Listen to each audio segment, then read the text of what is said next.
The name of my talk today is Learn to Eat to Beat Disease and Prevent Disease, actually, by Brenda Oliveris. And that's me, and I want to thank you so much for coming today. I do have cards I will pass out. I live here in the neighborhood with you guys, and a lot of you know me, so I won't go on and on. I want to ask you, and I know those of you that have been to my talks before, you've done this before and you already know the answer, so don't yell it out.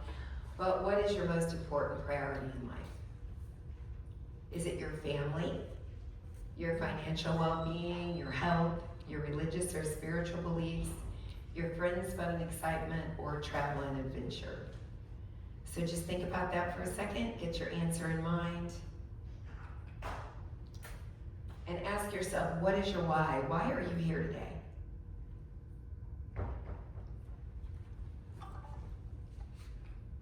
I'm going to tell you a little bit about my why when we're thinking about our answer. This is my mom in the middle there, the lady in the wheelchair. And my entire life, my mom was right around 300 to 450. And she had a really severe eating disorder. I don't know, most of the eating disorder is psychological, but she never thought she was eating very much. But you have to eat a lot to keep 300 to 450 pounds. So I have been interested in nutrition since I was a little bitty girl because this was me. And I know compared to today's standards, that doesn't look obese. But back in the 1960s, I was the fattest child in my classroom. And I got what they would call nowadays bullied. Back then they didn't have a term for it. I just got called fatty and fatty and, chubby. And you go to buy clothes and you'd have to go to the chubby department. Or they would say, oh, your clothes don't fit you. These clothes won't fit you, so you have to have your grandma make them, or those kind of things. So it was always an issue with me when I was a kid. And they would say things like, oh, she's going to be just like her mom. And that really hurt.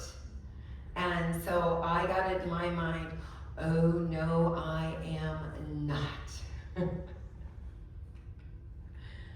So do you want... How many of you said wealth? Did anybody say wealth on your most important things? How many of you did say health? Okay, great. So, and a lot of you know the answers because you've been here before. But the first wealth is health. So it doesn't matter how much. It is health that is real wealth, not pieces of gold or silver or money in the bank or money in your 401k. Because if you don't have your health, none of that matters. And your diet is your bank account. Good food choices are good investments. So when I'm working with some people, I keep reminding them of that because a lot of my male clients are more into, it just seems like more into worrying about, wealth. Healthy food is the only investment guaranteed to pay dividends for a lifetime. So what you're eating now not only pays off now, but it will pay off the rest of your life. Health is like money. We need to have a true idea of its value. We don't have a true idea of its value until we lose it. So you don't go around, if you're healthy, you don't go around thinking about your health every day. You just assume, oh, I'm healthy, I'll be fine. But when you lose a certain part of your health or some of your health, then you think about it a lot more. How much is your health worth? Your body will last longer than any job, any handbag, car, or expensive house. So invest in your health. You can have 1,000 problems in your life until you have a health problem, then you only have one problem. And that is so obvious to me when I hurt myself playing pickleball or, doing something. It's like I didn't think about my elbow up until this point, and now all I can think about every time I move is my elbow, you know, or whatever it is that you hurt. And it's just so true.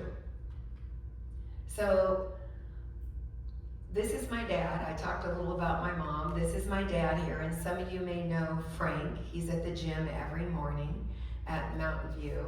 And he moved in with us here in California looking like this picture over here. He was 250 pounds and he was 5'3". And that's my friend Tina in the middle that tricked him into getting on a plane and coming to visit me. And we kind of kidnapped him. He was living with us before then, but he didn't want to move to California. We are from Missouri, and he didn't want to move to California. He didn't think he would like it out here. But after he got so unhealthy that the assisted living place that he was living in said he had to move into a nursing home and be like, you know, a nursing home patient, we tricked him into coming out here. This is him down here now. He weighs 140, like right around 140, 145. I give him a 5-pound leeway. So almost 2 years ago now, Dad got cancer. And he went in for a routine colonoscopy. And when he went in for his colonoscopy, they found that he had a large mass in his colon, his ascending colon, and they found that most of his stomach was a large mass and he had stomach cancer. So they sent us to a couple surgeons at Eisenhower, and the cancer in his colon was operable. They could take it out and they could hook his colon back together. The cancer in his stomach was really inoperable, because if they would have tried to take it out, they didn't think he would make it. And he would have been left with a tiny sized pouch for a stomach, and he would have had to eat baby food the rest of his life. So we opted not to do that. Well, they opted basically for us. They said he wasn't a good candidate. So he was tested, and he does the immunotherapy, but I put him on a anti-cancer diet.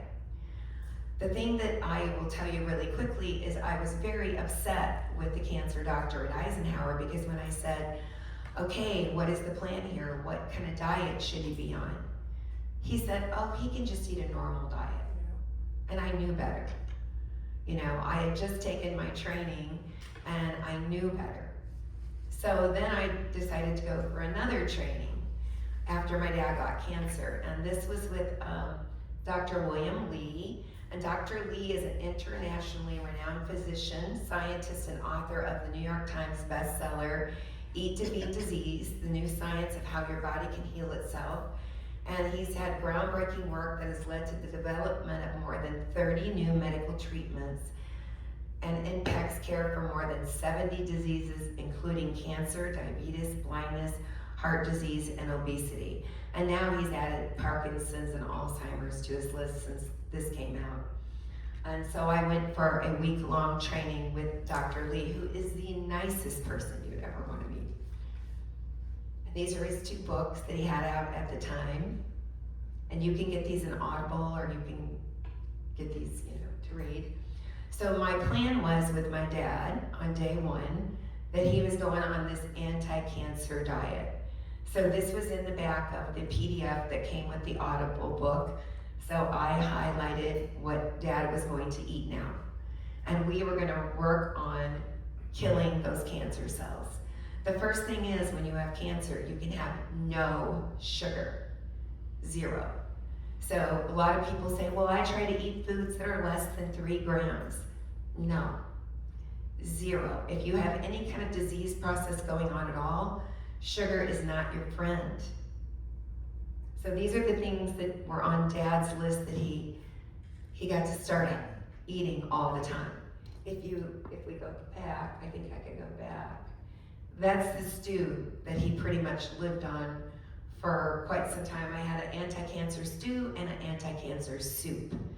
And I put all the anti-cancer foods in a skillet, and he learned to like it. And actually it tasted really good. I ate it. I mean, I wouldn't have ate it if it didn't. It was really good. Mindy? Does that include sugar substitutes? No. Okay. There was no sugar in the anti-cancer stew. But replacing sugar with a sugar substitute, is that bad too? We'll talk about that. Okay. Yeah. Brenda, when you say sugar, do you mean no added sugar? I mean, when you look at the label, and we'll talk about that in a minute, but when you look at the label, it has to have 0 sugar. Because, I mean, fruits have sugar. Yes, and that's a natural sugar. So that's different. That's not like added sugar. Okay. That's nature made. And apples are a very good cancer fighting food. You know, the old adage, my great grandma used to say this all the time, an apple a day keeps the doctor away. There's so much truth in that. You don't even know. So Dr. Lee's foods to avoid for longevity. And this kind of became my Bible with my dad and with our family. Ultra processed foods are the #1 thing that you have to give up. And all the research shows that eating UPFs, which that's ultra processed foods, is correlated to disease and a decrease in longevity. UPFs cause oxidation damage to the cells in your DNA. Synthetic sweeteners, so here's your answer, Mindy, and emulsifiers have been proven to damage your gut microbiome. Brenda, what about stevia? Stevia is natural. It comes from a stevia plant. So as long as you buy 100% natural stevia, you're good. Ultra processed foods and longevity. So I just elaborated on Dr. Lee's, and ultra processed foods are industrial foods made mostly from refined ingredients and additives. Little or no whole food. Examples are packaged snacks, fast food, sodas, frozen meals, and cereals. The research findings find that UPF intake gives you a 10 to 15% higher all-cause mortality. Every 10% increase in UPF intake raises your mortality rate by 10%. 4 servings a day is 60% higher risk of dying over the next decade.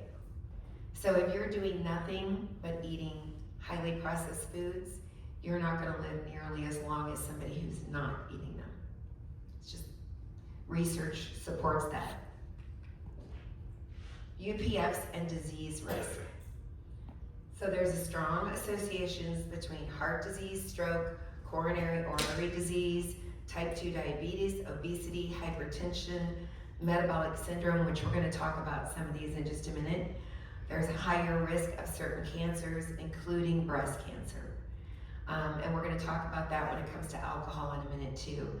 Depression, anxiety, increased Parkinson's disease mortality, and faster decline in your kidney function.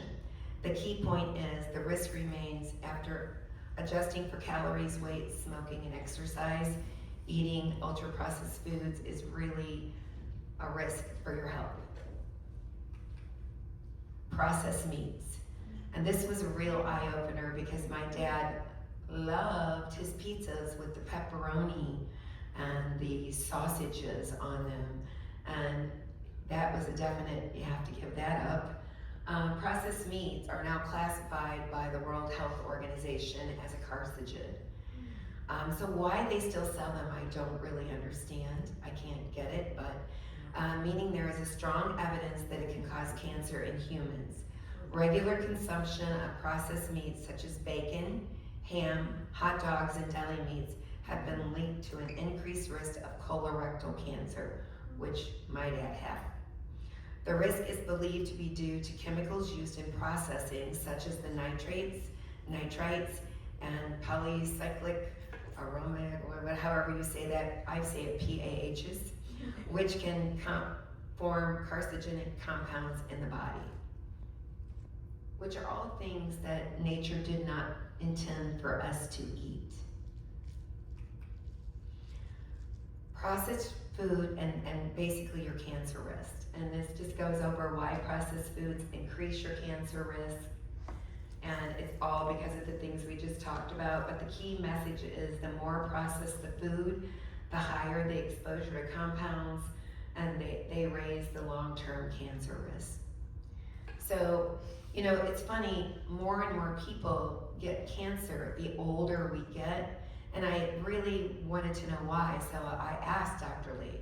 I said, why is it that you see all these young people eating all these snack foods, and you don't see a lot of them getting cancer? And he said it's a buildup over time, but some people do. The cancer risk for younger and younger people, like colorectal cancer, they're now recommending that you get tested. They used to say 50, now they're saying 30. So, that's because of all the processing in our foods nowadays. Why ultra-processed foods shorten your lifespan? And this just gives you the reasoning behind it. And you can kind of see it for yourself.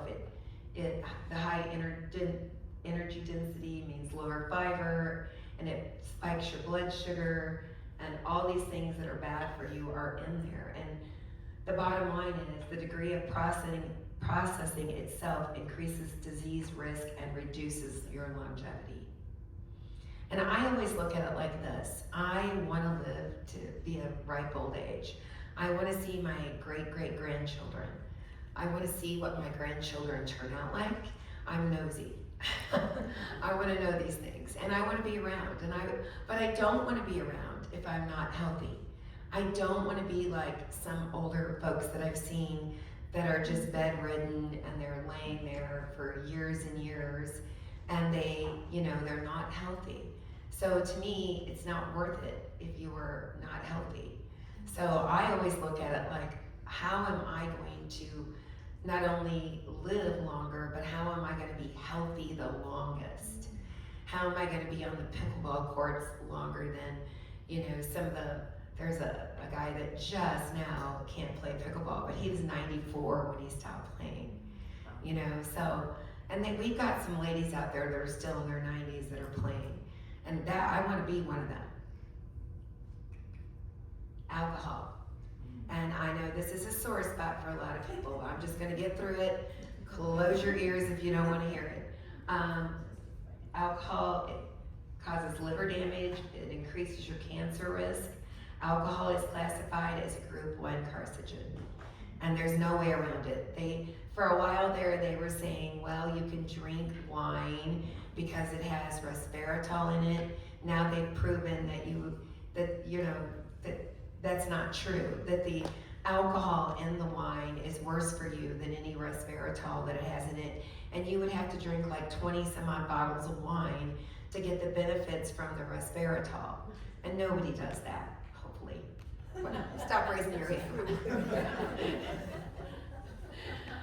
It can cause heart problems, brain and mental health effects, digestive issues, weaken your immune system, and of course the weight gain and metabolic disruption. I had a client of mine today tell me that she gave up the alcohol, and she's doing, giving up the bad food, but she's lost, like 28 pounds. And she's like, I just can't believe that it could make that big of a difference, but it does. I saw it in myself. And those of you that have known me since I moved in here, I used to like to drink. I used to like my wine, and I used to like my gin and tonics. But the minute I found all this information out, I just gave it up. I just said, okay, done. Yeah. So would you cross off red wine on that first list that you have? The very first list that your dad's diet? And I think Well, red wine. That was Dr. Lee's list, and that came up in the class. And if you, I don't know, yeah. It's better to take, if you want the resveratrol effects, then it's better to take the supplement resveratrol. And you can buy that in a capsule and take it, and that will give you the effects of the resveratrol. Yeah, good point, Mindy. So the effects of alcohol on your body, and you can just kind of see here, it pretty much affects everything. And it increases your cancer risk of your oral cavity, your larynx, and your throat. It also increases your breast cancer risk if you're a woman. And a lot of friends of mine that have gotten breast cancer, I will give the doctors at Eisenhower credit for telling them to stop drinking, because it really does increase the risk of you getting breast cancer. fatty liver, liver cirrhosis. You can see right here all the things we just talked about. But the thing that really grossed me out was the bloated skin and the muscle damage. And I was like, ugh, I'm not having any of that. I'm just, I'm not. So there's a lot of problems, and the memory loss. I have a very good friend whose husband has just been diagnosed with Alzheimer's, and I have my own opinions on that, and I think some of that had to do with some of the drinking that happened, but you don't know. But it definitely is not a good idea if you're having memory issues or any kind of dementia to continue drinking. That's kind of foolish. How alcohol affects the body, and they just list it out here. But the thing I like about this slide is it gives you better choices. You can hydrate and eat protein before social events is what I do, because I don't know, we had a big boomers event the other night and I didn't eat anything, and somebody at my table says, well, aren't you gonna eat anything? And I said, I just ate right before I came, and I hydrated really well, and I brought my own water bottle with me to Boomers, and it had my lemon water in there with stevia, and I really enjoy that, and I didn't worry about it. I didn't care. But I didn't eat anything at that Boomers event because they had hot dogs, which is a carcinogen, and they had hamburgers, which I don't eat, and the other stuff they had there, I wouldn't eat.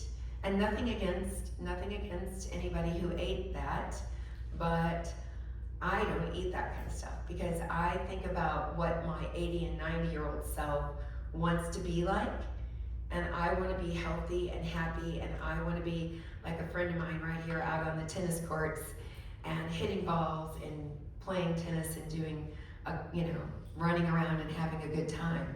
So therefore, I don't eat that kind of stuff. And I don't want my immune system to be weakened because I really hate it when I get sick. It messes my day, it messes my week. Fried foods are one of his, and this I didn't know anything about when I went to his class. I had no clue what it meant. He said that research had figured out a Maillard reaction when you fry to golden brown. And I was like, what is he talking about? And it said it formed a glue-like substance in lab rats that caused cancer. And the EPA had labeled it as a carcinogen. So I was like, wow, okay, I've got to really look into this, and I've got a slide on that. I really looked into it. And soda, we talked about how bad soda is. And it's not just regular soda, it's diet soda too. But this is the Maillard reaction that I looked into. And the Maillard reaction is the browning of proteins and sugars at high heat.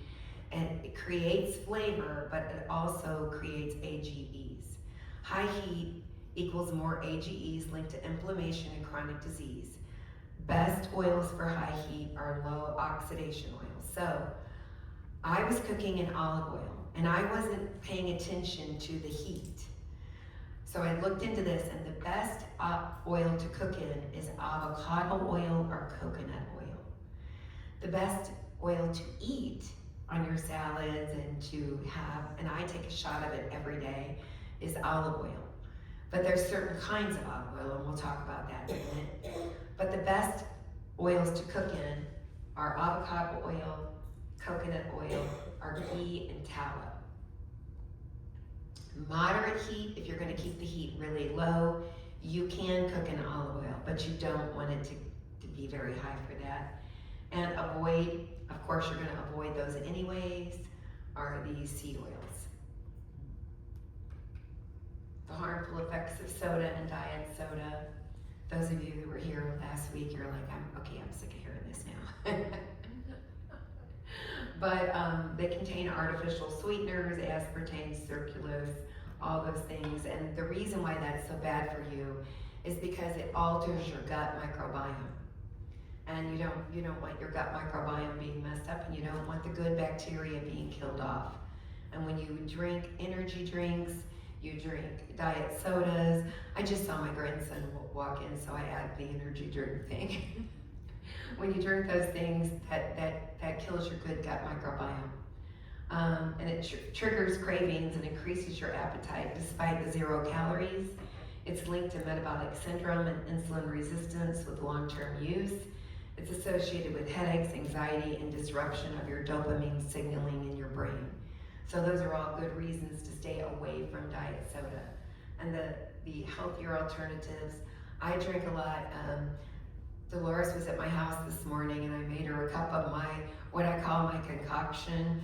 I put my bone broth and my cacao powder in with some herbal teas. I have 2 different kinds of herbal teas, and I put them in there, and then I put some malt, which is a good for you almond milk in there. And she's watching me make this and she's thinking, I don't know what you were thinking, but you said something like, this is a very interesting concoction. And then I add cinnamon and MCT oil. And what do you think, Dolores? Was it good? It was almost a good substitute for a hot cup of coffee because it had that warm sensation. Yeah, and it's all so good for you. So you can really play around and come up with a lot of different things that are good for you. A lot of times I'll make infused water at my house and I'll just put all kinds of fruit and leave it soaking in the water, and then I just use that in my water bottle all day, you know, because I'm getting vitamin C along with all the, you know, the water and stuff. So you can come up with a lot of things, and there's a lot of different things on YouTube that you can look up as substitutes for drinking soda or alcohol. And you know, if you want to fool people, what I used to do when I was in high school, because I hated beer, I would go in the bathroom and pour the beer out and fill it with water and just act like I had a bunch of beer. What is your gut microbiome? So sometimes people come and listen to my talks and then they'll say, but what is your gut microbiome? Your gut microbiome is the 36 trillion healthy bacteria that live in your gut, specifically in your cecum, which is a pouch-like structure that serves as the first part of your large intestine of your colon. The importance of your gut microbiome. The gut microbiome is trillions of bacteria and other microorganisms living in the intestines. And the roles in your health are digestion, immunity, metabolism, and mood. If you are having like mood problems, like depression, stuff like that, now they're finding that a lot of that is coming from your gut microbiome. And I was really shocked to hear that, because we have, in my family, we have a lot of psychological things that go on, depression and different things. And I look back at my mom and I think, we didn't know about the gut microbiome back then, but I think that was a lot of her problem. She was depressed. And so when she ate Hershey bars and Butterfingers and the things that she would hide and think that nobody saw her eating, she was just trying to help herself feel better. She would get that dopamine rush for a minute, you know, or a half an hour or an hour.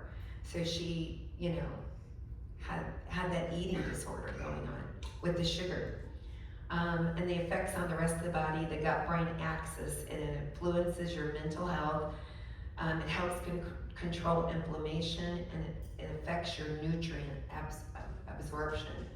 To support a healthy microbiome, you need to eat more fiber-rich plant foods, include fermented foods like yogurt.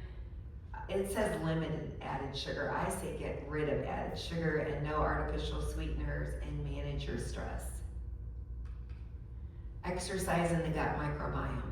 This is not a talk about exercise, but I think one of these times I am going to give a little talk about it, because I have learned a lot about the effects of, you know, and a lot of you I know already know, but it's so important to get your body moving and keep it moving all day. They say that sitting for over an hour at a time now is just like smoking, you know, the harmful effects on your body. So you want to keep moving. And regular physical activity is associated with increased microbial diversity in the gut. A diverse microbiome is generally considered healthy and resilient, and it enhances the gut's ability to metabolize various nutrients and produce beneficial metabolites. The existing evidence suggests that regular physical activity contributes to a healthier and more balanced gut microbiome, which can have a range of health benefits beyond digestive health, including improved mental health, immune function, and metabolic health. And I think we all know that when we go exercise, or go for a bike ride, or go play pickleball, or just get outside even, we feel better. It's just you do. So a lot of people, after a couple of my talks last year, came up to me and told me that they had what they felt like was leaky gut syndrome. And I know a lot about leaky gut syndrome because I was working with somebody who was actually diagnosed with leaky gut syndrome. And so what's happening in leaky gut syndrome is your healthy gut works like a cheesecloth, allowing only nutrients through, but keeping the larger food particles and pathogenic bacteria, yeast, and parasites out. In a leaky gut, the tight junctions are loosened so undigested food particles and pathogens can get through and activate the immune system, causing inflammation and food sensitivities. So they say that over half the population now are suffering from leaky gut. And this is a big problem. The gut health axis. So these are all the things that are associated with leaky gut syndrome: fatigue, brain fog, anxiety, depression, insomnia, cognitive decline, skin, issues, immune issues, autoimmune diseases. One of the classes I was taking was talking about the increase in autoimmune disorders. In the last 30 years, they've skyrocketed. And they think a lot of it is because of the ultra-processed foods, and they're leading to the leaky gut syndrome. So the liver, fatty liver disease, sluggish bile flow, gallstones, high liver enzymes, and liver dysfunction, hormonal dysfunctions. If you're eating a lot of these foods and the additives in the foods, they are hormone disruptors. And they've got a new term, and I don't know if I have that slide in here, but I had this slide last week, and they're called obesogens. And they disrupt your hormones, and they cause your body to store fat because they're acting like estrogen in your body. It disrupts your oral health and your heart, and it can cause heart disease, visceral fat, high blood pressure, and plaque buildup. A lot of us, as we get older, we get the belly, the belly that just forms right under, right here, and you're carrying it around, and it doesn't seem like it, goes all over your body the same. It just kind of stays right there. A lot of that is because the leaky gut syndrome happens and your hormones are imbalanced, and it causes your body to hold on to visceral fat. How to read a nutrition label. And I know those of you that have been here before, you know this. So the important thing on a nutritional label, and when I was younger, I used to think I only looked at the carbs, and I would look at the protein and the calories. And if it was low calorie and low carb, it was for me. But now I realize that's not important at all, really. The important thing on the ingredient label is the ingredients. How to read food label. Okay, so if you look at this applesauce right here, and I'm gonna try my new pointer my hubby got me. Oh. Organic apples and organic cinnamon. Those are the only two ingredients. So this is a good for you food. You could eat organic apples by themselves, and you could eat organic cinnamon by itself. And those both come from nature. So when you look at this and you buy this, great. That's a great dessert you can have. These are crackers that I used to eat, and I no longer eat them because if you look at the ingredient label over here, you see how many ingredients are there. And when I used to go grocery shopping, I would be there forever grocery shopping, and I hated to grocery shop because I would try to look this stuff up and say, well, what is this? I don't know what this is. So I'd be asking Siri, and a lot of times I couldn't pronounce it, so Siri couldn't understand it. Then I'm trying to type it in, and it was just a big old mess. So now, they have this app. And if you don't have this app on your phone, I really highly suggest that you download it. It's called Bobby Approved. And Bobby took all the work out of it for us. Love Bobby. So if you look at my crackers, they're not Bobby approved. And the reason they're not Bobby approved, and this is what I love about the Bobby approved, he tells you why they're not Bobby approved. And if you keep clicking, he even goes into it even more. But they're not Bobby approved because they have sunflower oil and cane sugar. And even though it makes it sound good, organic sunflower oil and organic cane sugar, it's not good for you. So when you go to the store, when you open your Bobby Approved app, you just scan. You just keep scanning. And then if you can't find something, like I couldn't find, for the longest time, I couldn't find ketchup that didn't have any sugar or bad stuff in it. You can type in under the little magnifying glass ketchup, and it'll tell you what kind of ketchup you can get and where to get it. So that's a great feature of the app too. So these are the good fats, these are the bad fats. Really important to know. Nature doesn't make bad fats, factories do. And that's just a really easy thing to remember for me. Health benefits of olive oil. I found this information and I thought I'm going to add this because I really love this. And I about 3 years ago, I think it is, I went to some longevity conference or talk, and the lady was talking about the health benefits of olive oil and how healthy it was. And it was an Ayurvedic, I don't know if you guys know, it was an Ayurvedic talk about figuring out your body type and then eating based on your body type and that. But she said, no matter what your body type is, that olive oil is nature's greatest gift to humans. And these are all the benefits of olive oil. So I started drinking a shot of olive oil. I just put it in a shot glass and drink it. And I put it on my salad and stuff too, but I make sure, no matter what, I get my shot of olive oil every day. And I really noticed a difference with my skin and, just different things. I can tell the difference, I think. Or at least I tell myself that, and that's important too. So you can see all the things that olive oil helps with. So I couldn't leave this slide out because this is my husband's favorite, so it's fine. I ate it when I was a kid, but no, you didn't. Because if you look at Wonder Bread in the 1960s, it had wheat flour, water, sugar, yeast, salt, milk, and butter in it. Now these are all the ingredients down here that it has today. So you do not want to eat Wonder Bread. And I know it's great. It tastes wonderful. That's why it's called wonderful bread, but it is so not good for you. It's fine. I ate it when I was a kid. No, you didn't.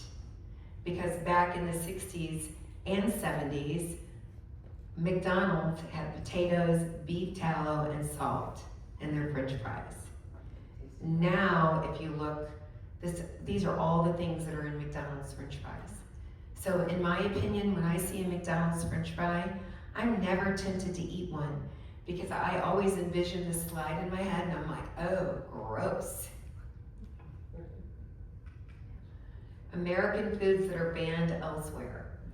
So these are foods that other countries won't even sell.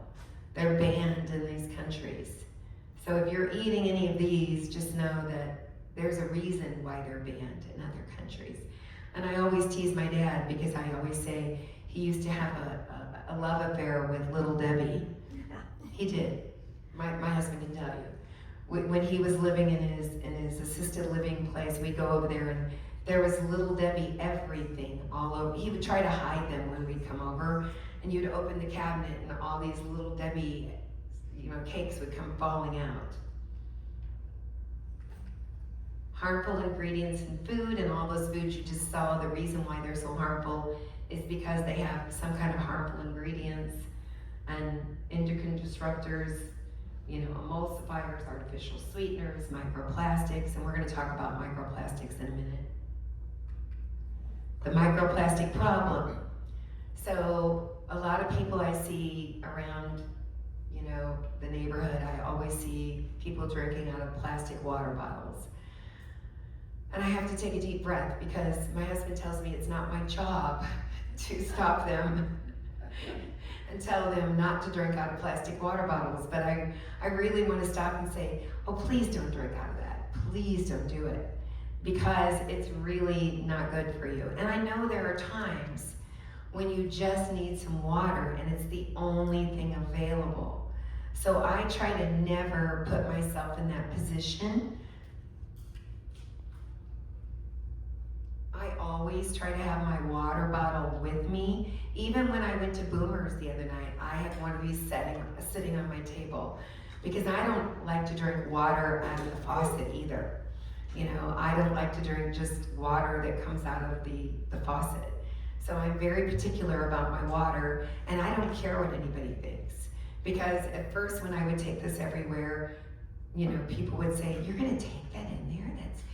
That's kind of rude. And I'm like, I don't care. I'm being nice to myself. I'm taking my own water that I know is purified and has the right stuff in it for me, and it's not in plastic. So the reason why you don't want to drink out of plastic is because microplastics are tiny particles found in food, water, and the environment, and their health risks are still being studied. However, dangers include inflammation and cell damage. Microplastics can cause oxidative stress and inflammation, potentially damaging the cells and tissues. I was on a brain, and I paid for this class. It was a week-long class this summer, and it was all about brain health. And when I paid for this class, they showed an autopsy of an Alzheimer's patient, and they cut up the lobes in his brain, and he had pieces of microplastic in his brain.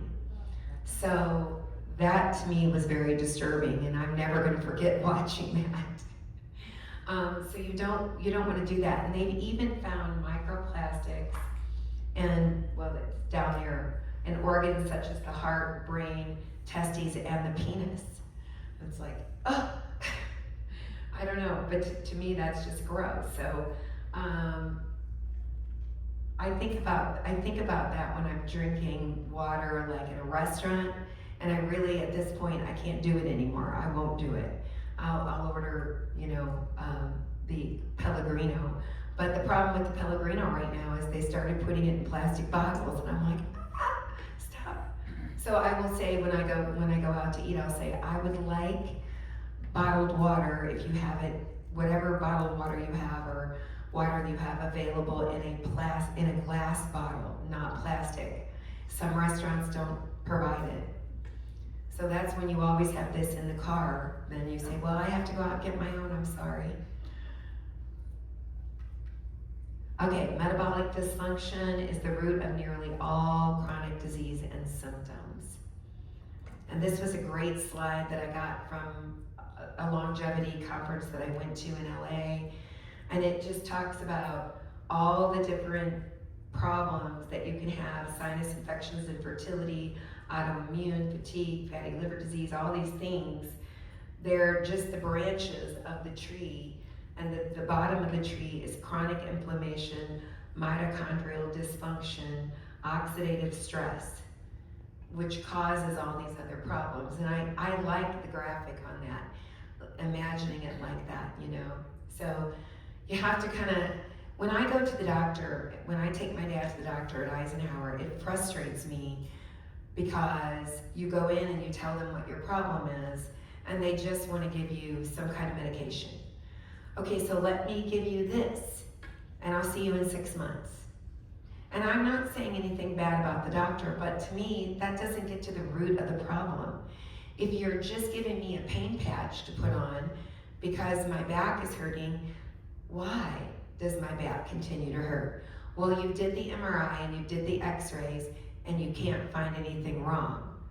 So then you're just gonna give me a pain patch or some kind of medication to keep me out of your office for the next 6 months or year and just come back and see me. That's not getting to the root of what is happening. There's a reason I'm having this pain, and I'm gonna get to the bottom of it. And what I thought about with my dad's cancer is there was a reason he got that cancer. And I wanted to get to the bottom of it. And the bottom of it was what he was eating. Because now the cancer is gone. So, yeah. So metabolic dysfunction is a group of conditions that occur when the body's normal metabolic process, how it uses and stores energy, are not working properly. It's not a single disease, but rather a collection of risk factors and imbalances that can lead to serious health problems over time. Common features of metabolic dysfunction: insulin resistance. I had a lady this morning talking to me, and I was on the treadmill, and she was trying to talk to me the entire time I was on the treadmill about her type 2 diabetes. And I said, can you come to my talk today? Oh, no, I just want you to tell me what to eat. And I'm like, honey, I'm on the treadmill, and I really just can't tell you what to eat. I mean, you have to come and listen, or I'll give you the name of, some books you can read. But it was like, she was saying, but I eat healthy. And I don't know about you, but I thought I was eating healthy too. Before I got my certification and before I went to these classes, I thought those crackers I was eating was healthy. Because they said organic, they said non-GMO, they were low in calories, they were high in fiber. I thought I was eating healthy. You don't think that you're not eating healthy until you learn otherwise. High blood pressure, high triglycerides, abdominal obesity, chronic inflammation, non-alcoholic fatty liver disease, hormonal imbalances, and metabolic syndrome. These factors are often grouped under the term metabolic syndrome if 3 or more are present. Common symptoms are constant hunger and sugar cravings, belly fat, and weight that's hard to lose, energy crashes after meals. I don't know about you, but I used to eat lunch, and sometimes the teachers at my school, we'd have they'd order out, and so we'd order Mexican that day or something, and I'd have this big Mexican lunch, and then right around 2 o'clock, I was like, oh my God, I have 25 5-year-olds in the room, and I want to take a nap. So then I would go get a candy bar, because it would give me some energy, and that wasn't helping me any, because then I would crash right after school. So I really know what an energy crash was, because I could crash pretty hard. Mood swings or brain fog, high blood pressure or abnormal blood work. We don't have to worry about the next girls. Fatty liver or elevated liver enzymes, and dark patches of skin on your body. Why it matters? Because metabolic dysfunction increases your risk of all these, and I don't know about you, but they're all scary.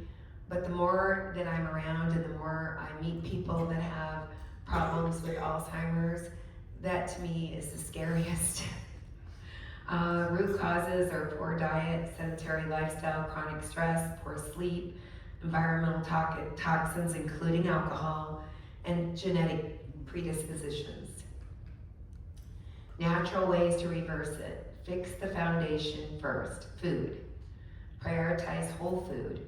So if nature made it, and I used to always think, if it came from the ground or it had a mother, it's good to eat. Reduce sugar and processed carbs, add fiber, try time-restricted eating. And if you were here last week, I talked about the best fasting for older folks like us. And I will touch on that when I have my next talk in December. I'll touch on that again, because I know some people couldn't make it to my last talk and they wanted to know all about it when I was at the gym or when they see me around. But time-restricted eating is not really a hard thing to do. The main rule, I would say, is don't eat anything 3 hours before you go to bed. And this is easier said than done, because we have a couples pickleball ladder on Thursday nights.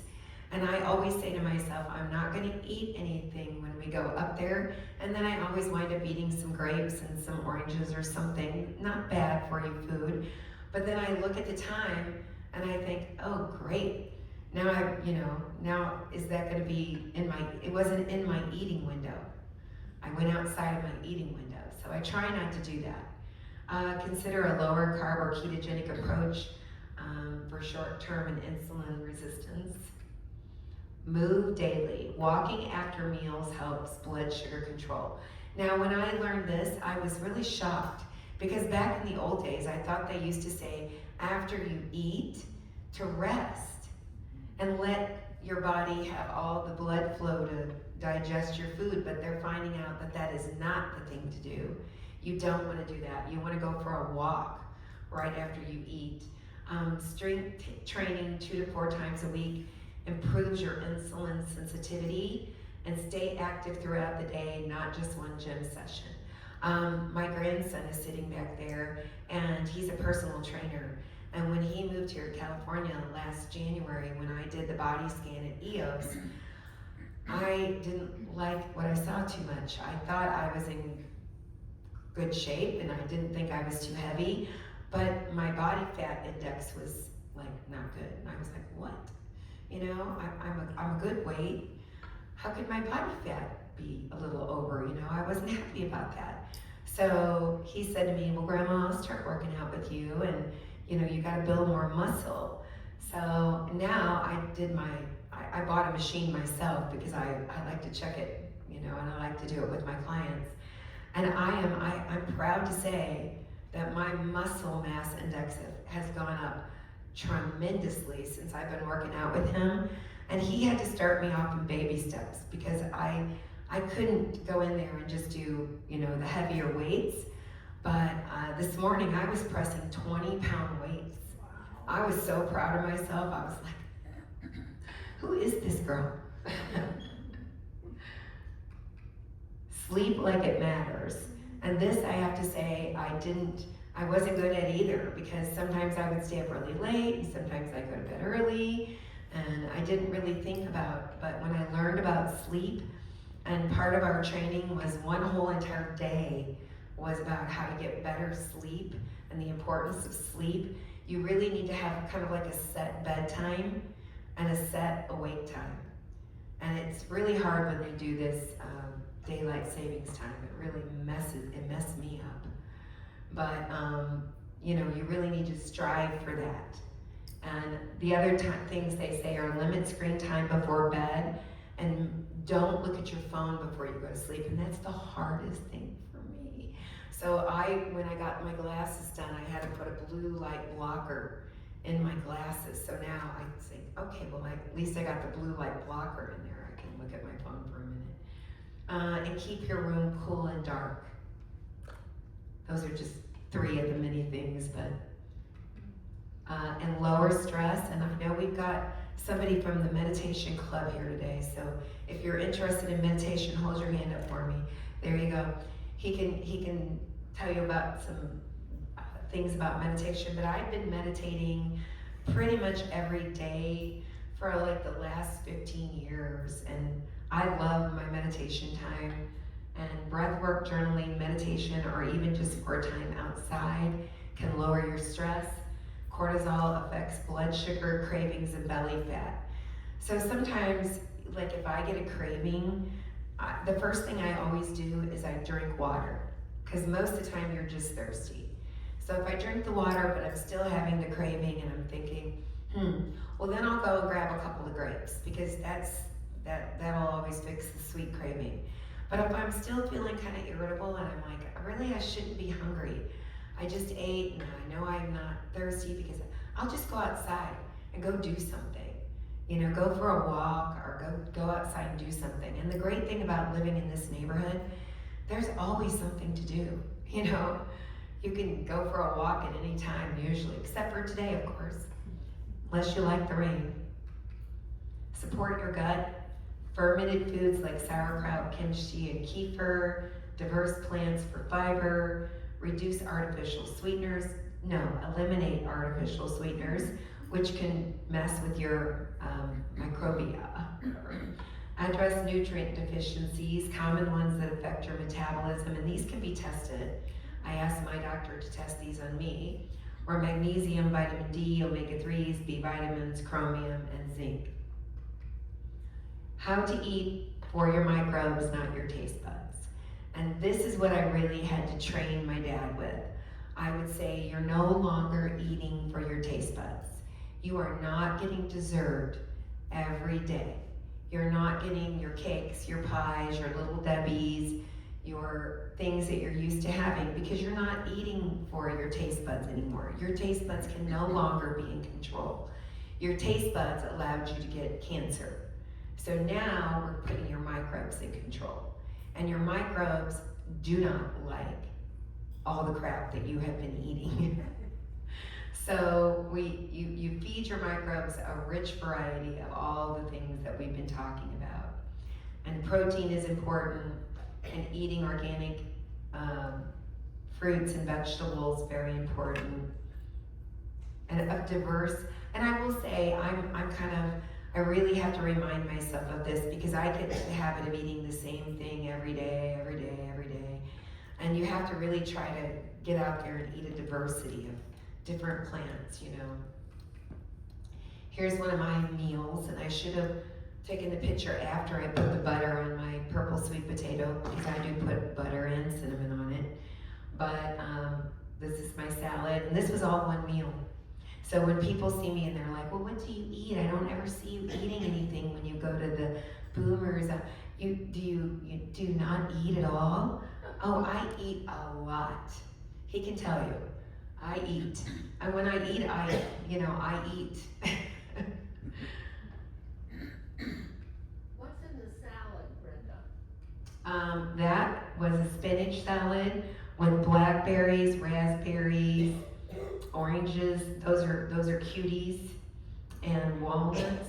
And on all my salads, I just put the really good for you olive oil.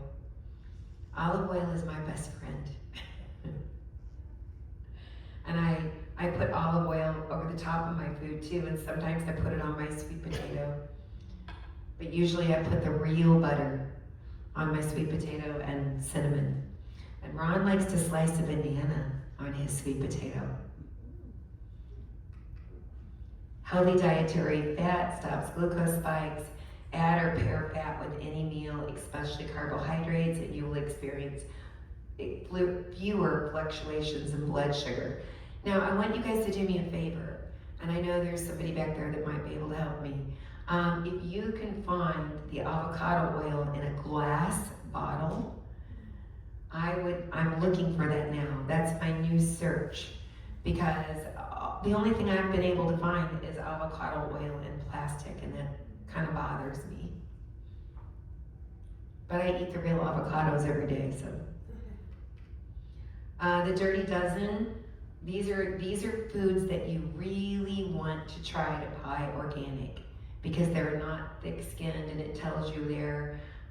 If you look under, a really good resource is if you go to the Environmental Working Group website. They have all kinds of information on there about body products and cleaning products, and you can also download their app, and it will tell you, like, you know, there's different cleaning products that you don't want to clean with, like Lysol is one of them. It disrupts your hormones. It's a hormone disruptor. And during COVID, I was like freaking out because I knew that, and I'm like, why does everybody keep giving me Lysol wipes everywhere you go? You know, it's like, stop. But it was, you know, it was COVID, so what are you gonna do? But, and I have a problem with that at the gym too, because those wipes up at the gym, I don't know what's in those. So I do it, but I wash my hands right after I wipe the machines down. I'm just like, I don't want that getting into my skin, you know? Something to think about. Strawberries, spinach, you can read all these for yourself, but these are the ones that you can find this list. It's, if you type in the Dirty Dozen, it always comes up on the internet. You'll see all kinds of them. And these are the Clean 15. These are ones that if you can't afford or you can't find them in organic, it's okay to buy them non-organic and just wash them. Just wash the outsides.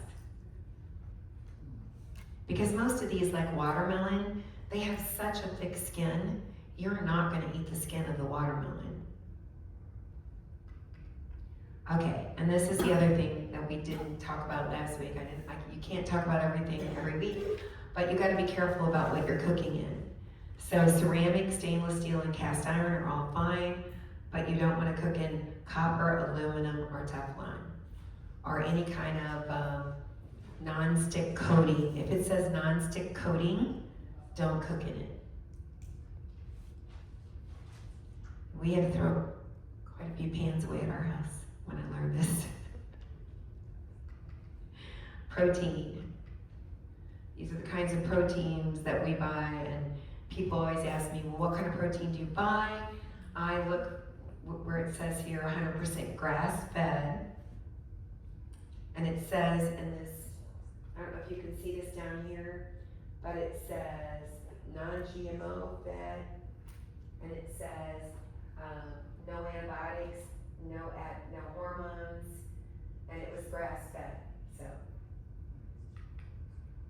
this is the organic ground beef that I buy from Trader Joe's, and this is organic chicken. That one was from Sprouts, but you can also get it from Trader Joe's. And this is my favorite kind of yogurt. This is from Costco. And it's, it's not delicious a whole lot right by itself, but if you add your blueberries and your strawberries and your raspberries, or your banana to it, it's great. It's fabulous. Best protein sources, if you want to take a picture of this slide, it shows you the best protein sources.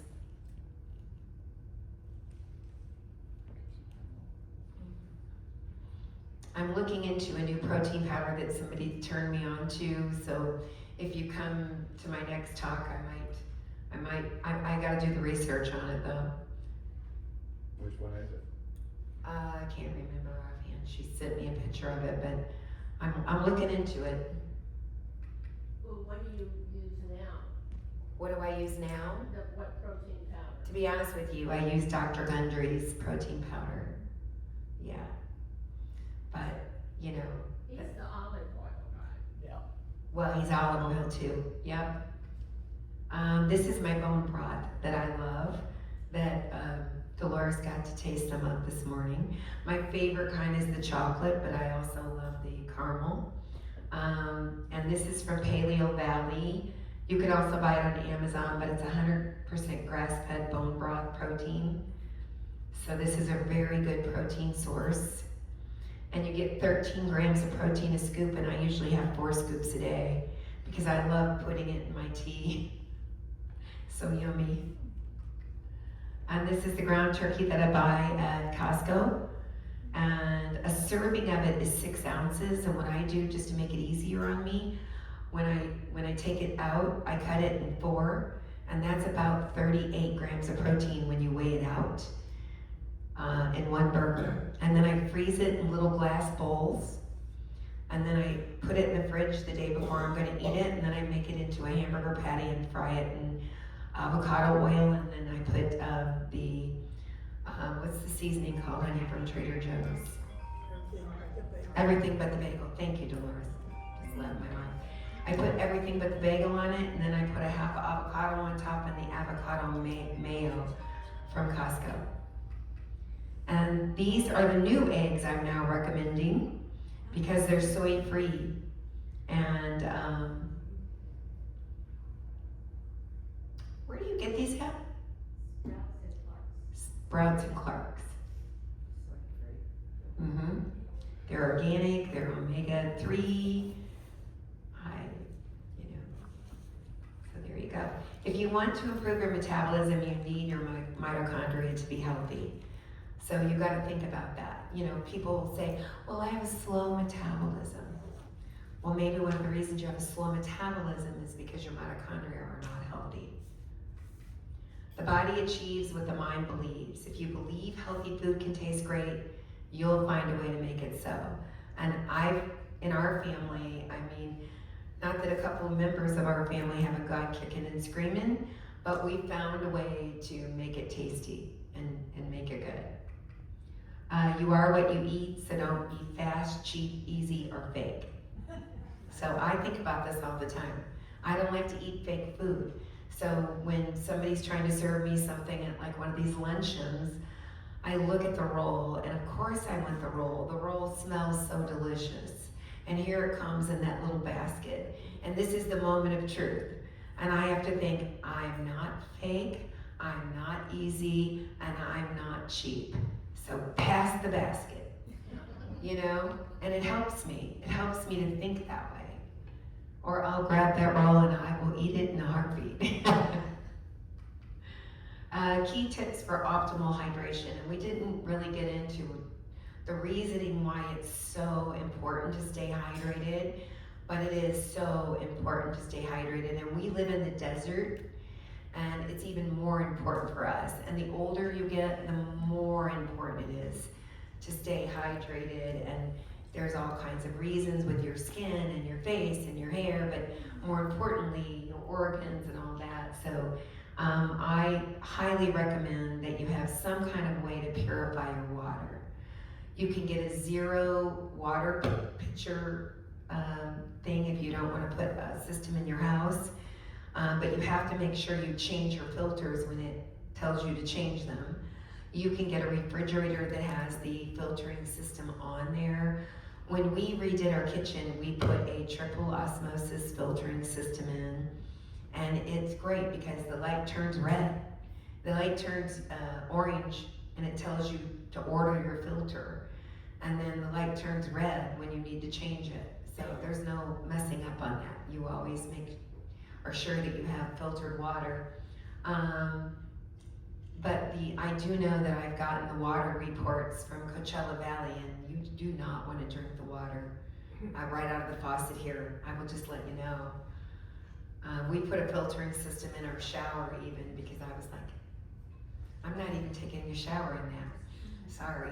Microplastics too high? Water. Excuse me? Is the microplastic count too high? Yes, the microplastic count is too high, but what's really too high is the forever chemical count. Like there are some forever chemicals that you know, like if you're flushing Lysol down the drain or Drano down the drain, those are considered forever chemicals, and no matter what they do to try to process all that chemical out of there, and they do a lot, but there's some chemicals that just stay there. And in this area, and you know, it was bad in Missouri when I lived there too, though. And I lived in a little town called Cahokia, Illinois, and it was terrible. It was right down the street from Monsanto, the Monsanto plant. You could taste the water was nasty. You could smell the water. So yeah. So it's not as bad as that, but you know, if you go back to my hometown of Cahokia and you turn the water faucet on and you smell the glass of water, you'd be like, you know, not drinking that. Wake up with water. I always try to leave my water bottle on my nightstand. So when I wake up in the morning, I drink some water. If I wake up in the middle of the night and my mouth feels all dried out, I'll take a drink of water. Drink continuously. Drink at least 4 ounces every 30 minutes throughout the day. Stop drinking about 15 minutes before a meal. Drink very little with the meal. And then pick up your hydration beginning 30 to 60 minutes after the meal. I didn't know this. And the reason for that is you don't want to dilute your stomach acid. Who would have known? Use high quality salts. If you're active, if you play pickleball, you play tennis, you're out in the sun a lot, you want to use high quality salts and add them to your water. Use a really good sea salt like Redmond's real salt, how do you say that word? Celtic sea salt and Himalayan sea salt. And always think water first. When you're feeling hungry, don't think food first. Think water first. So go and before you think about snacking, always consider water and drink at least 8 ounces. Wait a few minutes, or I I say wait 15 minutes and then ask yourself, am I still hungry? Because maybe you were just really thirsty. Reduce alcohol and caffeine consumption. You can use these in moderation if you want, but overdoing it such as more than 2 servings combined of alcohol or caffeine per day can easily dehydrate you. Well, one of the speakers that I was listening to was saying for every cup of coffee you drink, you need to drink 2 cups of water. 2 to 3 cups of water, because the caffeine is very dehydrating. So, and flavor your water with stevia. There's the question about stevia, and everybody I've listened to, and the Viome company that I work with, they consider stevia natural, but it's got to be the 100% stevia. A lot of times when you're buying the stevia packets, they will add milk to it for some reason. I don't know why. Yes. One interesting fact about water, everybody says we're 60-70% water. Yes. But if you count the molecules, we are 99.9% water. I've heard that. Number of molecules. So Yeah. we are walking bags of water. Right. So you have to remember, and it's so important to stay hydrated. One reason people resist change is because they focus on what they have to give up. And a lot of times when I'm working with clients, they'll be like, oh no, I could not give up my red wine. I would rather be, and on and on and on. And that's your choice. When you work with a nutritional coach, they don't tell you what you have to do. They just give you the information. You're on your own doing what you want to do. But I always say, focus on what you have to gain. Focus on how good you're going to feel.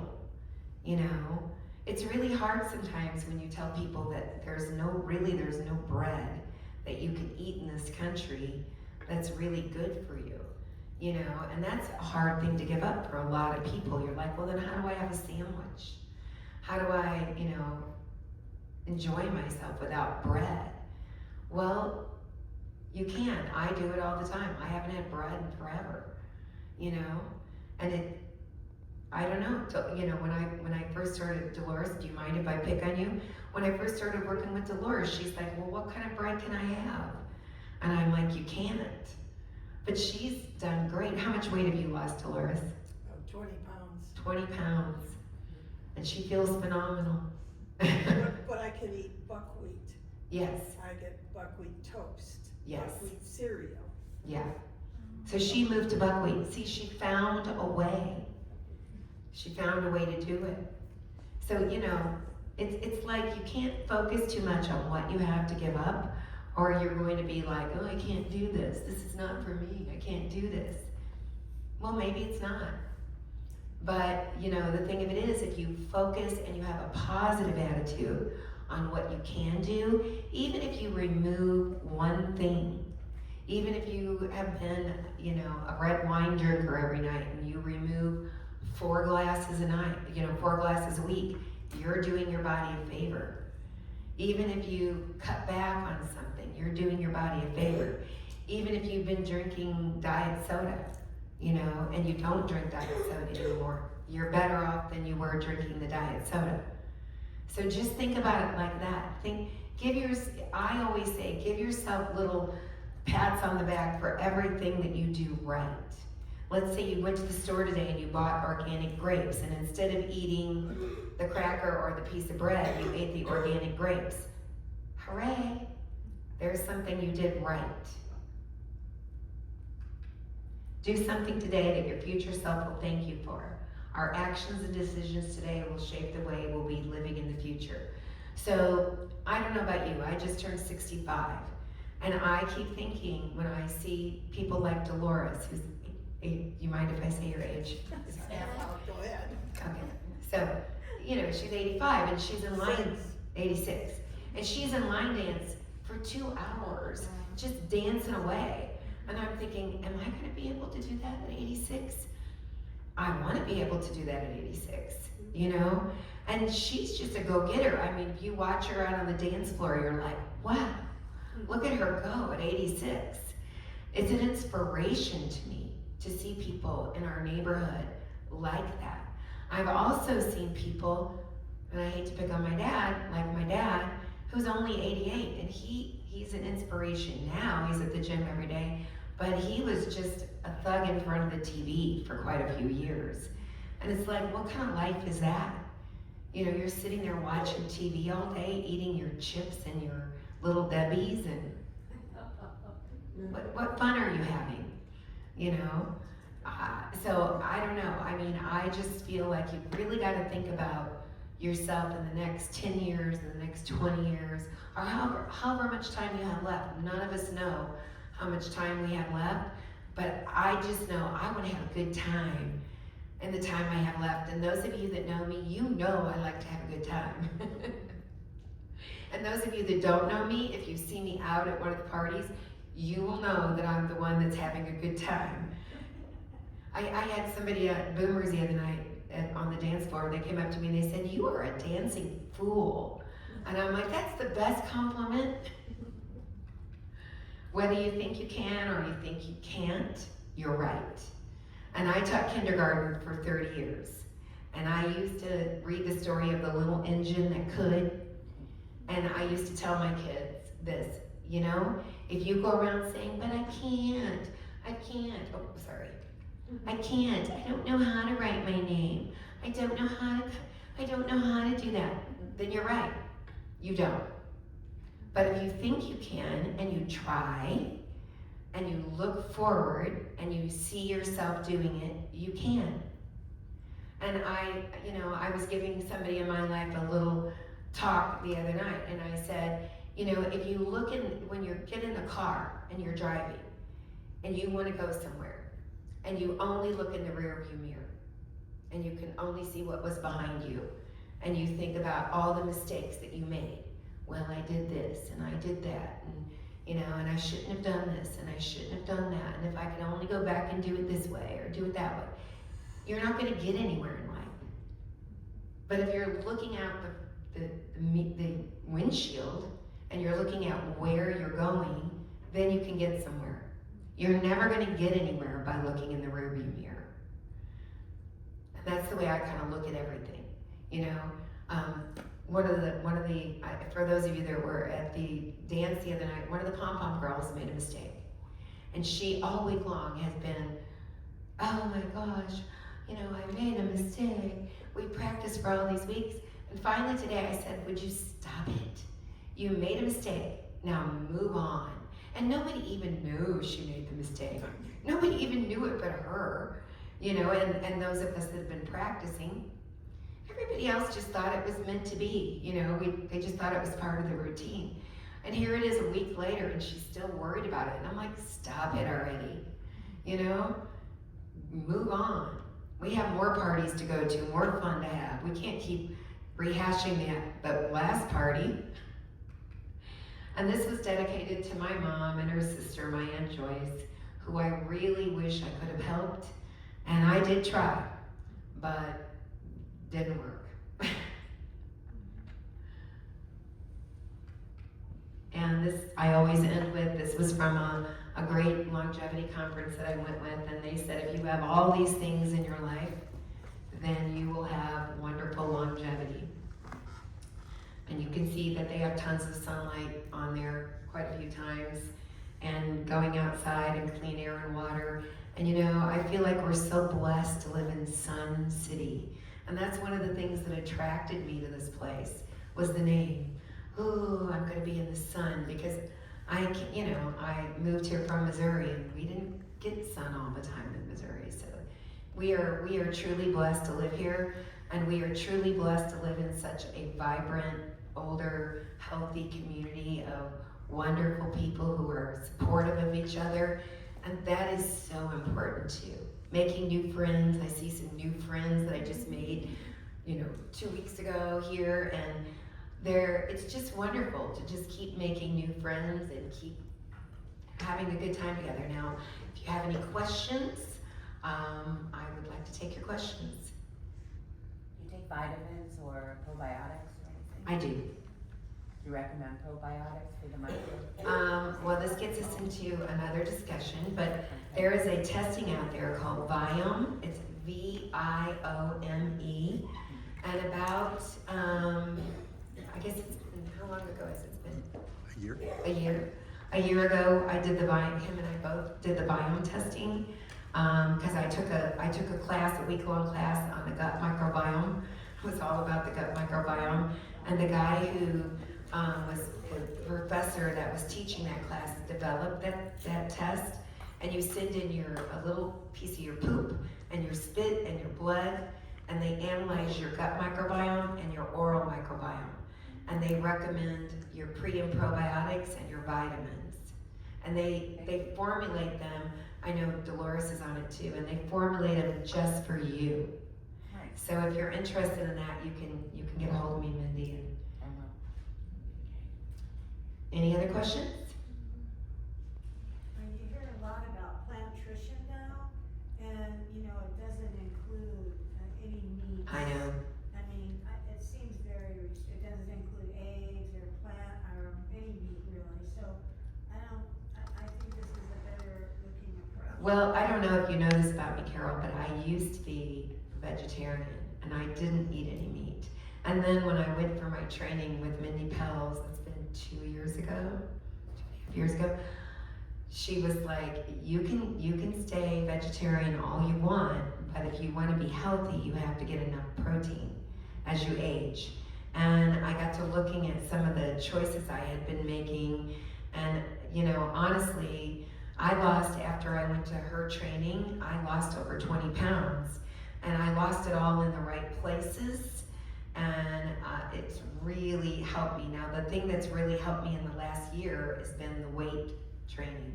So in combination with eating, you know, enough protein and eating clean and not drinking alcohol, and you know, there's no one thing that's going to get you healthy. That's the message. You can't just think you're going to give up one thing and you're going to be super healthy. You have to, it's a combination of things, you know. And you have to dance a lot. That's what I'm adding that in there. If you don't dance in life, you're not going to be the happiest people you can be. So get up there and dance. Yes. Speaking of protein, what do you think of protein drinks? You know, The protein drinks that they sell that are already made for you, there's none of those that are Bobby approved. I've scanned them all. And my dad used to drink those, what were those called, honey? Pure protein, too many chemicals. Pure protein from Costco. We used to buy those by the cases. And my dad loved the chocolate ones. And he would drink sometimes 2-3 of those a day because he thought they were healthy for him. And come to find out, when you scan those, it's scary. It is really scary. I was just in shock when I scanned those. And what's the stuff that they give the older people in nursing homes? Ensure. Oh, that's the worst.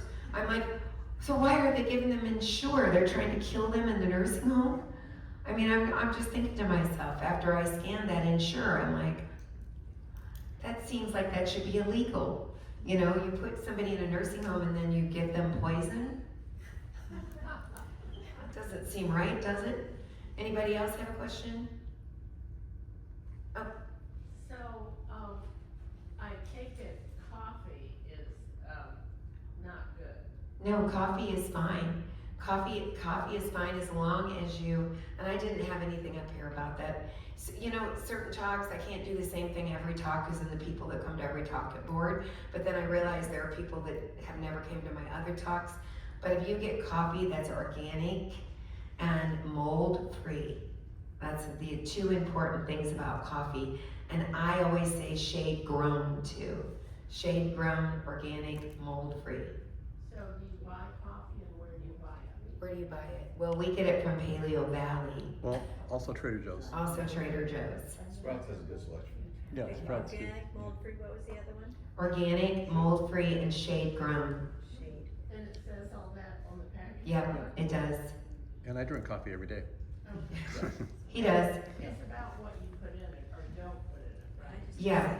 And you know, almond milk is a very tricky thing because I used to drink silk almond milk and I was thinking, oh, it's healthy for me. No, it's not healthy for you. And any almond milk that has gum in it is not healthy for you. So the kind of almond milk that I drink now, it's called Malk, M-A-L-K. And it's organic and it has no gum in it, but it is expensive. So Dolores was telling me today that she makes her own almond milk. And sesame milk. That's how good this girl has been. I mean, she learned to do all this herself, and she started off from scratch. And she says she blanches the almonds, takes the skin off, and then she puts them in her Vitamix with some water and makes her own almond milk. Easy peasy. And she's gonna come over and teach me how to do it. Cause yeah, you know, the almond milk, the good for you almond milk is kind of expensive. It's like $7 a bottle. Any other questions? Okay, if you guys are interested in any kind of strength building or personal training, Noah, stand up back there. Come on.